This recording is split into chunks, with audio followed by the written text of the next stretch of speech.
ஆண்டவராகிய இயேசு கிறிஸ்துவின் நாமத்திற்கு மகிமை உண்டாவதாக. இந்த நல்ல நாளிலே உங்கள் யாவரையும் நான் வாழ்த்துகிறேன். இந்த நாளின் தியானத்திற்கு என்று தெரிந்து கொள்ளப்பட்ட வேத பகுதி சங்கீதம் 92 சங்கீதம் 3 Psalm 92 verse 2.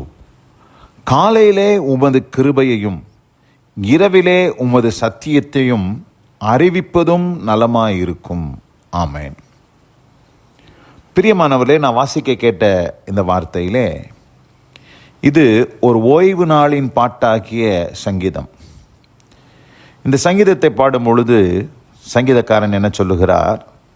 காலையிலே உமது கிருபையையும் இரவிலே உமது சத்தியத்தையும் அறிவிப்பதும் நலமாயிருக்கும்.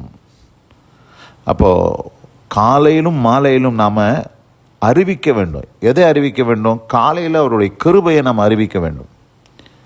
இரவிலே அவருடைய சத்தியத்தை நாம் அறிவிப்பது நலமாயிருக்கும். அப்படி அறிவிப்பது நலமாயிருக்கும் என்று இங்கே சங்கீதக்காரன் சொல்கிறார். ஏன் இது ரெண்டத்தையும் சொல்கிறாரு? காலையில் கிருபை, இரவிலே சத்தியம். இந்த கிருபையும் சத்தியத்தையும் ஒரு நாளும் நம்மளால் பிரிக்கவே முடியாது. கிருபை எங்கே இருக்கோ அங்கே சத்தியம் இருக்கும், சத்தியம் எங்கே இருக்கோ அங்கே கிருபை இருக்கும். காலைதோறும் அவருடைய கிருபைகள் பெரிதானவைகள். வேதத்தில் நம்ம வாசிக்கிறோம். புலம்பலின் புஸ்தகம் 3 22 23 வாசிக்கிறேன். நாம் நிர்மூலமாகாது இருக்கிறது கர்த்தருடைய கிருபையே, அவருடைய இரக்கங்களுக்கு முடிவில்லை, அவைகள் காலைதோறும் புதியவைகள். அப்போ ஆண்டவருடைய கிருபை ஒவ்வொரு நாள் காலை. அதனால தான் இங்கே சொல்கிறாரு, காலையிலே உம்முடைய கிருபையை அறிவிப்பது. காலைதோறும் அவருடைய கிருபைகள் நமக்கு புதிதானவைகளாக நமக்கு அருளப்படுகிறது. ஆனால் வெறும் கிருபையை மாத்திரம் நாம் பெற்றுக்கொள்ள முடியாது. அங்கே கூடவே பார்க்கிறோம், இரவிலே உமது சத்தியத்தையும் அறிவிப்பதும் நலமாயிருக்கும். அப்போ இரவிலே சத்தியத்தை நம்ம அறிவித்தாதான், அந்த சத்தியத்தை கை கொண்டால்தான் அடுத்த நாள் விடியலிலே ஒரு புதிய நாளை நாம் துவங்கும்போது கிருபை தேவனுடைய கிருபையோடு அந்த நாளை ஆரம்பிப்பதற்கு அது நமக்கு ஏதுவாக இருக்கும். வேதத்தில் வாசிக்கும் போது சங்கீதங்களின் புஸ்தகம் 85 சங்கீதம் 10 வாசிக்கிறேன். Psalm 85 verse 10. கிருபையும் சத்தியமும் ஒன்றை ஒன்று சந்திக்கும். இங்கே நம்ம பார்க்குறோம், கிருபை எதை சந்திக்குதா? சத்தியத்தை சந்திக்குது. Truth, grace and truth. அப்போ கிருபை எங்கே இருக்குதோ அங்கே சத்தியம் இருக்கும், சத்தியம் எங்கே இருக்குதோ அங்கே கிருபை இருக்கும். இன்றைக்கு இந்த நவீன உலகத்தில், இந்த நவீன கிறிஸ்தவ உலகத்தில் எதை இன்னைக்கு தள்ளிவிட்டு எதை மாத்திரம் எடுத்துக்கொள்ள விரும்புகிறார்கள் என்று சொன்னால், இன்றைக்கு சத்தியம் தள்ளுபடியாகி போயிற்று. சத்தியத்தை இன்றைக்கு அநேகர் தள்ளிவிட்டார்கள். தள்ளிவிட்டு கிருபையை மாத்திரம் பெற்றுக்கொள்ள வேண்டும் என்று சொல்லி வாஞ்சிக்கிறார்கள். கிருபை கிருபை கிருபை. எங்கே பார்த்தாலும் டீச்சிங்ஸ்லாம் பார்த்திங்கன்னா இந்த கிரேஸை குறித்து தான் டீச்சிங்ஸ் தான் நிறைய வந்துருச்சு. நமக்கு கிருபை தேவை இல்லைன்னு நான் சொல்லலை. ஆனால் கிருபையை சரியான விதத்தில் பெற்றுக்கொள்ளணும். சத்தியமும் கிருபையும்.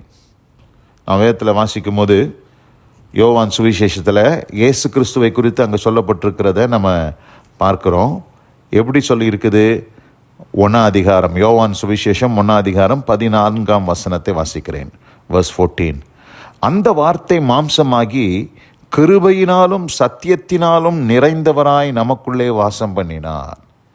அவ பாருங்க, கிருபையினாலும் சத்தியத்தினாலும் நிறைந்தவராய் வாசம் பண்ணினார்.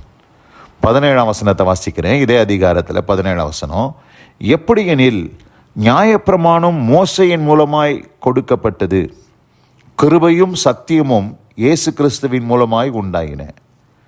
அவ பாருங்க, ஆண்டவர் இந்த கிருபையும் சத்தியத்தையும் தான் ஆண்டவர் கொடுக்க விரும்புகிறார். வெறும் கிருபையை மாத்திரம் ஆண்டவர் எடுத்து பங்கு போட்டு கொடுப்பதற்கு ஆண்டவர் இல்லை. கிருபையும் சத்தியமும். அப்போது சத்தியத்தோடு தான் நம்ம அந்த கிருபையை பெற்றுக்கொள்ள முடியும். அப்போ நம்ம என்ன செய்யணும்? சத்தியத்திற்கு நம்மை ஒப்பு வைக்கணும். சத்தியத்தை கை கொள்ளணும், சத்தியத்தை மேய்ந்து கொள்ளணும், சத்தியத்தின் மேல் நாம் பிரியமுடையவர்களாக இருக்க வேண்டும், சத்தியத்தை வாஞ்சிக்கணும். அப்போது பார்க்குறோம், இரவிலே சத்தியம், பகலிலே காலையிலே உம்முடைய கிருபை என்று பார்க்கிறோம்.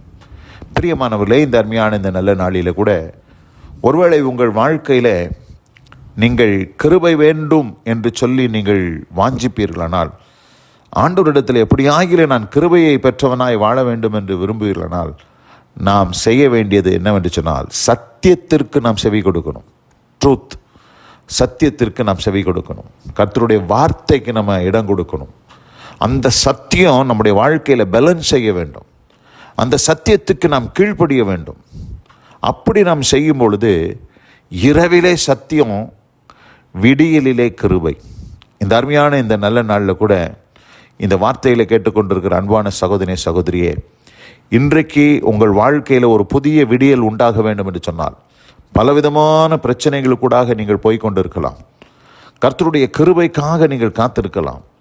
ஒருவேளை உங்கள் வாழ்க்கையில் ஆண்டவருடைய கிருபை உங்களை தாங்க வேண்டும், கர்த்தருடைய கிருபை என்னை தாங்குவதை நான் உணர வேண்டும் என்று விரும்புவீர்களானால், நீங்களும் நானும் செய்ய வேண்டியது அவருடைய சத்தியத்திற்கு நம்மை ஒப்பு கொடுக்கும் பொழுது, இரவிலே சத்தியத்தை அறிவிப்பதும் பகலிலே காலையிலே அவருடைய கிருபையை அறிவிப்பதும் நலமாக இருக்கும் என்று சொன்னப்பட்டது போல, இரவிலே அந்த சத்தியத்தை கை கொள்ளுகிற அனுபவம் நம் ஒவ்வொருவருக்கும் இருக்குமேனால், நிச்சயமாக ஒரு புதிய விடியலிலே கிருபையை நாம் பெற்றுக்கொள்வோம் என்பதிலே எந்த சந்தேகமில்லை. தர்மியான இந்த நல்ல நாளில் கூட இந்த வார்த்தைகளை கேட்டவங்கள் ஒவ்வொருவரையும் கர்த்தர் தாமே ஆசீர்வதித்து காப்பாராக. நாம் ஜெபிப்போம். எங்கள் அதிகமாய் நேசிக்கிற எங்கள் அன்பின் பரலோக பிதாவே, காலையிலே உமது கிருபையையும் இரவிலே உமது சத்தியத்தையும் அறிவிப்பது நலமாயிருக்கும் என்று சங்கீதக்காரன் சொன்னது போல, எங்கள் வாழ்க்கையில் சத்தியமும் கிருபையும் நாங்கள் ஒரு நாளும் பிரித்து விடாதபடிக்கு, ஆண்டவரே, கிருபையை சத்தியத்தோடு நாங்கள் பெற்றுக்கொள்ள கர்த்தர் நீர் எங்களுக்கு கிருபை செய்வீராக. ஆசீர்வதியும் வழி நடத்தும். உம்முடைய வல்ல நாமத்தை மகிமைப்படுத்துவீராக. கிருபையின் கரத்திலே தாழ்த்துகிறேன். வசனம் கேட்ட பிள்ளைகள் ஒவ்வொருவருக்கும் உம்முடைய கிருபையை தந்தருடுவீராக. இயேசு கிறிஸ்துவின் வல்லமை மிகுந்த நாமத்தில் பிதாவே, ஆமென், ஆமென்.